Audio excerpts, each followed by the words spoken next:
Drop it.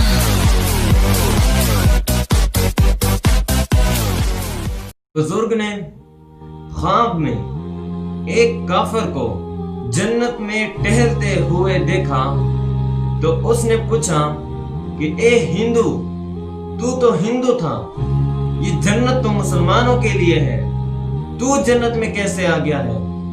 تو وہ ہندو کہنے لگا، بابا جی میں پوری زندگی رام رام کرتا رہا، کبھی میں نے اللہ کا نام نہیں لیا، لیکن جب میں مرنے لگا تو میرا ایک دوست مسلمان تھا، اس نے مجھے کلمہ پڑھایا، میں نے سچے دل سے وہ کلمہ پڑھا، جس کی وجہ سے آج اللہ نے وہ کلمے کی برکت سے میرے سارے گناہ معاف کر دیے ہیں اور آج میں جنت میں ٹہل رہا ہوں۔ میرے بھائیو دوستو، یہ ساری زندگی کلمہ پڑھنے کا کوئی آپ کو فائدہ نہیں ہوگا اگر آپ کا ایمان پر خاتمہ نہ ہوا۔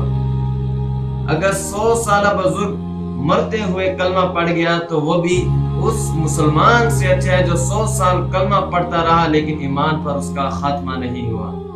میرے بھائیو دوستو، دعا کرنی چاہیے کہ اللہ ہمارا خاتمہ ایمان پر کر دے۔